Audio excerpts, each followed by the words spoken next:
Alors que la voix du professeur Exaltor résonnait à travers le grand amphithéâtre de l'Académie Galactique, un lieu de rassemblement pour les esprits les plus brillants de l'univers connu, les pupilles de toutes les espèces imaginables restaient émerveillées, leurs yeux, certains lumineux, d'autres reptiliens, et d'autres encore multifacettes, rivés sur les écrans holographiques qui projetaient d'énormes océans, des paysages gelés et des environnements planétaires périlleux. Thor, un ancien Zérien à la peau bleue translucide, croisa les bras derrière son dos, ses longs tentacules segmentés se tordant de manière amusante. « Vous êtes les meilleurs esprits de ce cadran », dit-il d'une voix profonde qui résonna dans la chambre. Cependant, l'intelligence ne suffit pas à garantir la survie, votre capacité à vous adapter sans compter sur votre espèce sera mise à l'épreuve lors de votre prochain défi. Un silence tomba sur les étudiants alors qu'ils échangeaient des regards nerveux et des chuchotements. L'Académie Galactique avait la réputation de proposer des épreuves difficiles, mais peu avaient jamais été confrontés à de véritables scénarios de survie. Au-dessus, la projection holographique de Thor révélait le désert gelé de Zarneuf, un endroit dangereux où la plupart des espèces mouraient d'exposition à l'eau froide en quelques minutes. Les vents ici sont si forts qu'ils peuvent arracher la chair des os, et les plaques de glace se déplacent de manière imprévisible. Il fit une pause pour laisser les mots s'imprégner avant de continuer. Votre tâche est simple, traverser l'océan et atteindre l'autre côté. Vous ne pouvez pas utiliser de technologie avancée ni d'amélioration personnelle. Vous n'aurez accès qu'aux matières premières trouvées sur les rives des morceaux de bois, de métal, de pierre, et tout ce que la nature fournit. Le premier coureur à traverser l'océan non seulement réussirait, mais gagnerait également une distinction parmi l'élite de l'Académie. Les murmures des étudiants se transformèrent bientôt en une discussion ouverte alors qu'ils réalisèrent rapidement. Antonio Moore se distinguait parmi les étudiants extraterrestres, qui comptaient sur leurs capacités naturelles comme la télékinésie, l'adaptation biothermique et la force accrue pour surmonter l'immense défi. Cependant, sans leurs outils et améliorations habituelles, la tâche semblait presque impossible. L'océan gelé s'étendait devant eux, intimidant de vastitude et de désolation. Antonio, le seul humain dans la compétition, était plus petit que la plupart de ses camarades minces et bien bâtis, et ses cheveux sombres étaient en désordre. Les étudiants débarquèrent sur le terrain rude, le froid transperçant même leur combinaison de survie fournie par l'Académie. Le ciel était d'un gris terne et sans vie, et le vent hurlait sans relâche à travers l'immense étendue stérile.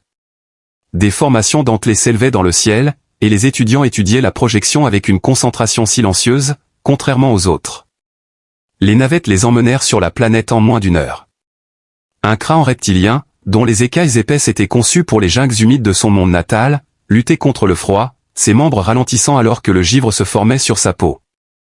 Achari, l'un des membres de l'espèce avant, tenta de sauter d'un flot glacé à un autre, comme si les vagues étaient vivantes et tourbillonnaient dans l'infini abîme noir. Alors qu'il étendait ses longues ailes transparentes pour s'envoler dans les airs, il luttait contre le vent. Mais les courants d'air étaient trop forts, et une rafale soudaine le fit tomber sur une plateforme de glace instable. Il se redressa juste à temps, mais la plaque se fissura et disparut dans l'abîme. Antonio observait chacun de ses échecs et de ses erreurs de calcul, pensant que les autres avaient des difficultés parce qu'ils ne prenaient pas assez en compte le terrain. À genoux, il passa ses doigts gantés sur les. Antonio triait silencieusement et avec détermination des planches de bois par taille, récupérait des fixations métalliques, des câbles usagés, et tout autre élément pouvant être réutilisé. Il travaillait méthodiquement, liant les pièces ensemble avec des bandes de tissu et renforçant la structure avec de la glace. Il utilisait le froid pour durcir et sceller les joints. Les heures passèrent, le vent hurlait, et la température augmentait lentement mais sûrement. Les autres étudiants avaient abandonné l'idée de rester en vie en se blottissant contre des abris de fortune, tandis que d'autres avaient eu recours à la force brute au lieu de travailler avec la nature. Au moment où la nuit tombait, Antonio avait construit quelque chose que personne n'avait anticipé, c'était un voilier, pas un radeau ou un dispositif flottant rudimentaire. Les étudiants regardaient avec incrédulité, l'un murmurant quelque chose comme « ce n'est pas possible ». Mais Antonio n'avait pas seulement essayé de survivre, il s'était adapté. Il a méticuleusement étudié le vent, les courants et la glace, et a construit la voile en conséquence.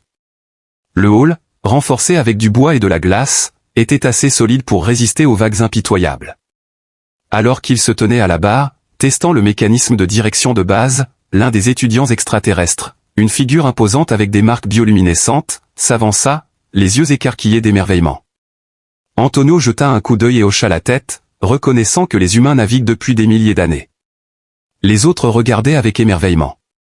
Monte à bord, ajuste la voile, et se pousse avec le vent, attrapant le tissu et se propulsant instantanément en avant. Les blocs de glace qui avaient auparavant été des obstacles se sont transformés en tremplins, le menant à travers les eaux traîtresses. Les étudiants laissés derrière ne pouvaient qu'observer alors qu'ils disparaissaient à l'horizon glacé, le premier homme à jamais conquérir l'océan gelé. Le vent hurlait sur la terre gelée, ses tentacules glacés serpentant à travers les formations de glace dentelées et tranchant profondément dans la peau exposée de ceux qui restaient sur la rive. Manuel avait. Au-delà de l'horizon, son vaisseau de fortune filait à travers les eaux traîtresses, laissant derrière lui des étudiants épuisés, frustrés et incrédules. L'un de ces étudiants, Vogar, un reptile massif, serra les griffes en poing, ses mains écailleuses se raidissant à cause du froid. Vogar avait toujours compté sur sa force brute, brisant les obstacles plutôt que de trouver des moyens de les contourner, son peuple était des guerriers naturels, et ils étaient fiers de cette caractéristique. Sur ce monde de glace désolé, sa formidable puissance physique était rendue inutile par le froid implacable qui épuisait ses réserves d'énergie. Dans une tentative de traverser les flux glacés, il comptait sur ses puissantes jambes, mais les surfaces précaires cédèrent sous son poids, le faisant tomber dans l'eau glacée. L'instant où son corps entra en contact avec l'abîme liquide, une douleur paralysante transperça son corps. Ses ancêtres avaient autrefois volé à travers les cieux orageux, sautant d'un pic déchiqueté à un autre, mais maintenant il se tient près des débris sur la côte, tremblant violemment et observant les autres avec des yeux plissés. Sa race était réputée pour ses capacités aériennes supérieures, avec des ailes adaptées à la fois pour voler et planer. Il avait cru pouvoir faire de même, mais il a des muscles qui se verrouillent et des poumons qui se remplissent d'un froid brûlant. Alors qu'il s'élevait des falaises abruptes de son monde natal, il rencontra des courants d'air qui lui étaient complètement étrangers. Juste au moment où il déployait ses ailes et s'élançait dans les airs, une rafale violente le frappa, le faisant chuter en piqué. Juste à temps, il stabilisa sa descente et s'écrasa sur une crête gelée, ses membranes d'ailes déchirées à plusieurs endroits. Maintenant, il s'est agenouillé à côté d'un feu de fortune qu'il avait construit avec des matériaux abandonnés. Ses yeux dorés, habituellement perçants, scintillaient d'exaspération alors qu'il suivait le. Une voix profonde gronda à ses côtés, son ton guttural rempli d'irritation. Au lieu d'agir, Kiss tourna son regard vers celui qui avait parlé. Island se tenait les bras croisés, sa peau vert pâle presque lumineuse contre le fond glacé. Sa espèce était vénérée pour son intelligence et sa capacité neuronale, surpassant de loin la plupart des autres. Antonio avait pris un chemin lointain, ses mots à peine audibles au-dessus du vent hurlant. Comment avait-il construit quelque chose d'aussi efficace? Il était l'un des esprits les plus brillants de l'académie, mais il était coincé ici, incapable de faire quoi que ce soit concernant les schémas de flux de glace. Il avait utilisé la logique et la physique pour essayer de prédire quelles parties resteraient en place et lesquelles se sépareraient, mais l'environnement ne coopérait tout simplement pas. Les vents soufflaient dans toutes les directions à la fois, et les courants en dessous changeaient sans aucun schéma discernable. Ce n'était pas une variable contrôlée dans un cadre académique, c'était un pur chaos. Kiss laissa échapper un soupir frustré. Son souffle se glaça en réalisant que les conditions étaient instables. Pourquoi n'avais-tu pas construit quelque chose de similaire à ce qu'il a fait? Sac serra les dents, ses longs doigts se contractant à ses côtés. Je pensais que la réponse résiderait dans le contrôle, pas dans l'adaptation. L'admission était douce amère, il avait consacré des années à étudier des théories, à perfectionner des équations régissant le mouvement des corps célestes, l'attraction gravitationnelle des étoiles mourantes et la mécanique quantique de l'espace replié. Cependant, toutes ces connaissances l'avaient abandonné ici. Pendant ce temps, Antonio n'avait pas d'intelligence supérieure, pas de biologie améliorée, s'était adapté en observant le vent et en utilisant les matériaux à sa disposition pour créer quelque chose de si étonnamment simple qu'il a stupéfié tout le monde. S'asseoir ici ne nous mènera nulle part, alors Kayla lui lança un regard agacé et demanda, « Que proposes-tu » Malgré le fait qu'il avait failli se noyer la dernière fois qu'il avait essayé la force brute, Vogar montra les dents et tendit ses muscles. « Au moins j'ai essayé quelque chose, » mais Sac secoua la tête, déjà fatigué de se disputer. « Nous perdons du temps si nous ne bougeons pas bientôt. La température va encore baisser. Nous devons construire quelque chose, n'importe quoi, ou nous allons geler avant même d'avoir essayé. » Antonio avait exposé une faille fondamentale dans leur raisonnement, et les trois comprenaient cela. Ils avaient supposé que leur capacité naturelle serait suffisante pour surmonter le défi, mais dans ce monde, la stratégie et la créativité étaient plus importantes que les instincts et la force brute. Répartis le long de la côte, les gens commencèrent à remarquer. Certains s'assirent épuisés, refusant d'accepter la défaite. D'autres, bien que réticents, commencèrent à rassembler des matériaux. La réalisation humiliante que les humains les avaient tous surpassés fit briller les yeux de Roger de détermination. D'accord, nous allons construire, Sergec désigna les débris éparpillés. Alors nous avons besoin d'un plan. Kiss plissa les yeux vers l'horizon lointain, où Antonio avait disparu. Nous devons penser comme des humains. Les trois échangèrent des regards, une compréhension tacite passant entre eux. Aucun d'entre eux ne parla. Personne n'aimait être surpassé, mais personne ne voulait perdre non plus, tant que cela signifiait mettre de côté sa fierté et essayer quelque chose de nouveau. La course à travers l'océan gelé semblait interminable, les seules pauses venant des flux de glace en constante évolution. Le vent hurlait sans relâche, envoyant des spirales de brume glacée dans le ciel, tandis que le faible soleil de la planète projetait une lumière froide et faible qui peinait à percer l'épaisse couverture nuageuse. Alors que le vent fouettait la voile en patchwork, son tissu cousu à partir de restes de combinaisons de survie et de cordes récupérées dans les débris sur la rive, le bateau fendait l'eau glacée avec une étonnante aisance, propulsé par le vent. Les seuls sons étaient le grincement rythmique du bois et le craquement occasionnel de la glace qui se brisait au loin. Antonio se tenait à la barre, ses mains agrippant fermement le gouvernail de fortune qu'il avait fabriqué à partir de planches renforcées. Le voyage n'était pas sans défi, cependant. Les dangereuses banquises changeaient soudainement, certaines se brisant sous le poids de pressions immenses invisibles bien en dessous. Antonio ne pouvait rien voir de ce qui se cachait en dessous, mais il savait que tout ce qui y vivait s'était adapté aux conditions difficiles, et que si son navire chavirait, il n'aurait aucune chance de survie. Rapidement, il repositionna la voile pour capter plus de vent, et le bateau répondit en prenant de la vitesse. Filant à toute allure, ses pensées parcouraient les dangers possibles comme des tempêtes inattendues, des courants sous-marins cachés, et le fait que certains icebergs pouvaient cacher des formations acérées sous la surface. Il devrait compter sur son instinct et son observation pour le guider, car il n'avait aucune illusion sur le risque énorme impliqué. Une seule erreur de calcul signifierait tout perdre. Mais en scrutant l'horizon et en ne voyant aucun signe de ses concurrents, il savait qu'il avait fait le bon choix. Il était en avance, et cela signifiait quelque chose. Le vent a changé. Le bruit de la glace qui craque flottait dans l'air, et Antonio se pencha pour observer la scène. Au loin, il pouvait distinguer un groupe de silhouettes se déplaçant le long des plaques de glace, les autres étudiants avaient enfin commencé leur voyage. Bien qu'il puisse à peine distinguer des formes individuelles, il reconnaissait des motifs de mouvement. Certains glissaient sur la glace instable, tandis que d'autres sautaient d'un flot à l'autre, essayant de maintenir leur élan. Quelques-uns d'entre eux, comme Seakis et Vogar, semblaient collaborer, ils avaient construit quelque chose. Un bâtiment qui ressemblait à un traîneau et était fait de morceaux de métal. Ce n'était pas grand-chose, mais c'était mieux que rien. Antonio soupira, il pensait qu'il trouverait une solution, mais la question était de savoir s'il pourrait tenir le coup. La glace était trop imprévisible, et le temps trop rude. Même si leur traîneau fonctionnait pour l'instant, ils devraient s'adapter à nouveau bientôt. Soudain, il remarqua un changement dans l'eau, le courant changeait. Il changea lentement de cap, guidant le bateau vers une ouverture entre deux blocs de glace. Se déplaçait avec aisance dans l'eau, mais en passant entre elles, il remarqua quelque chose sous la surface. Une énorme ombre se déplaçait lentement derrière lui, et Antonio agrippa le gouvernail encore plus fermement.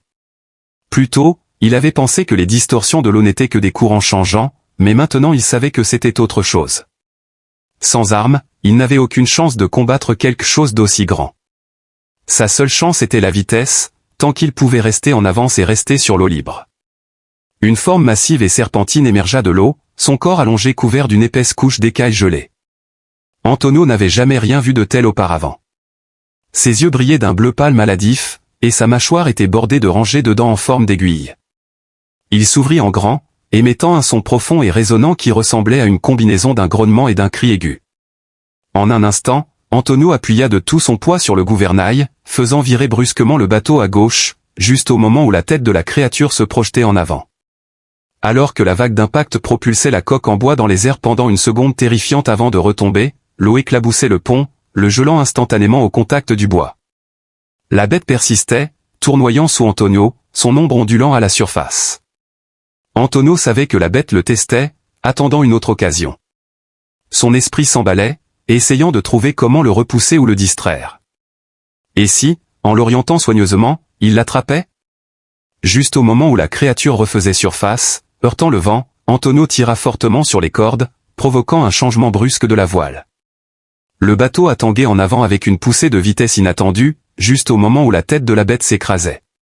La manœuvre avait fonctionné, mais il n'était pas encore en sécurité. Le vent le portait plus vite maintenant, mais la créature le suivait. Soudain, une explosion résonna à travers la glace, et Antonio tourna rapidement la tête pour faire face à l'explosion. C'était loin de lui, mais quelque chose avait fait s'effondrer une section du paysage gelé.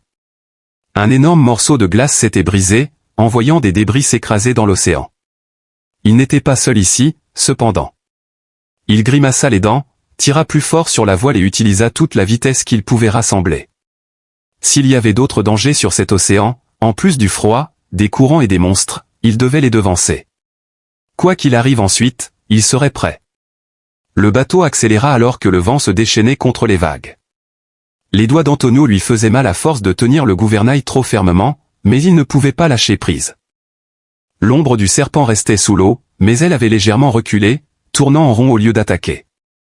Antonio ne pouvait pas dire s'il attendait une autre occasion ou s'il avait été déconcerté par l'effondrement lointain de la glace. Tout ce qu'il savait, c'était qu'il devait traverser l'eau avant que sa chance ne tourne.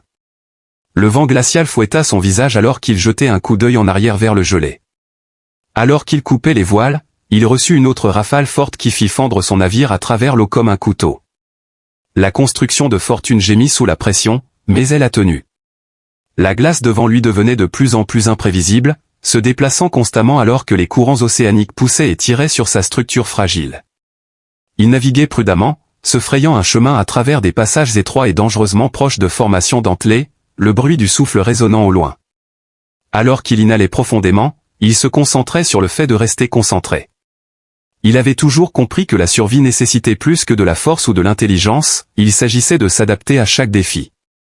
La glace, réalisa-t-il, n'était pas un ennemi, mais un outil, le vent, un obstacle, mais un guide, et même la bête monstrueuse sous lui avait ses propres schémas et comportements. Puis, il remarqua quelque chose. Le serpent, malgré sa taille et son agressivité, n'avait jamais lancé une attaque à grande échelle. Au lieu de cela, il avait bondi, testé et reculé. Maintenant, tout en semblant attendre quelque chose, il était en retard derrière lui. Il comprit comme un éclair qu'il ne s'en prenait pas à lui, mais à la glace elle-même. Son regard parcourut l'océan, scrutant les structures gelées devant lui.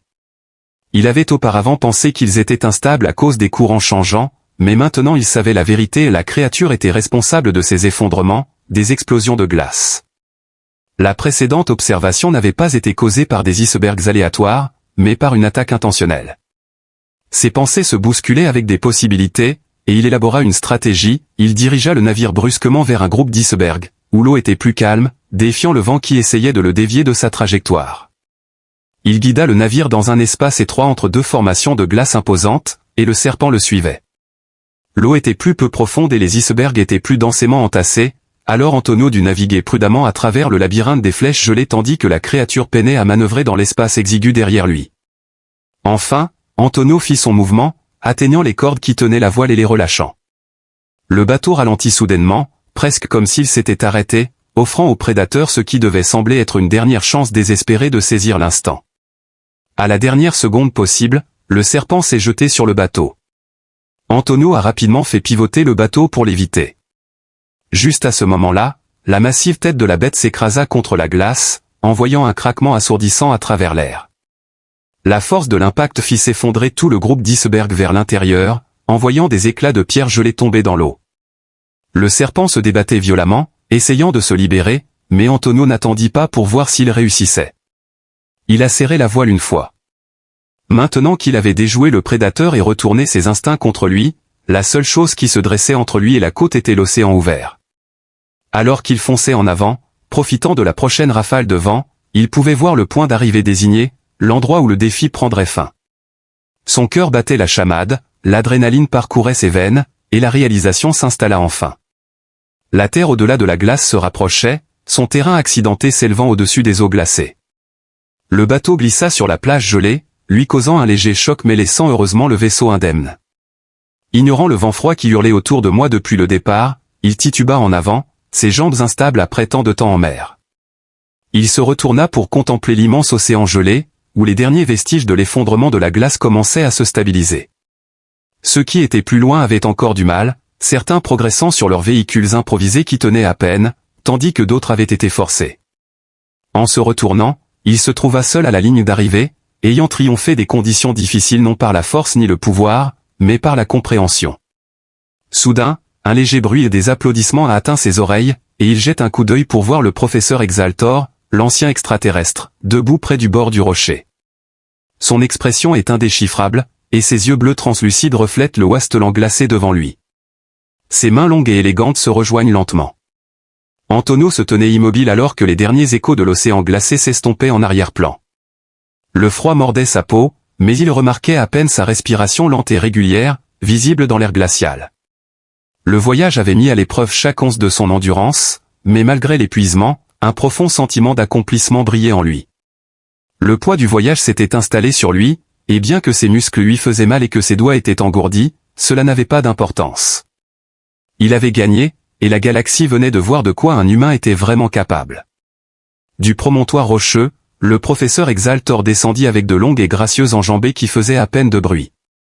Sur le sol gelé, la peau irisée et bleue de l'extraterrestre scintillait sous la faible lumière du soleil.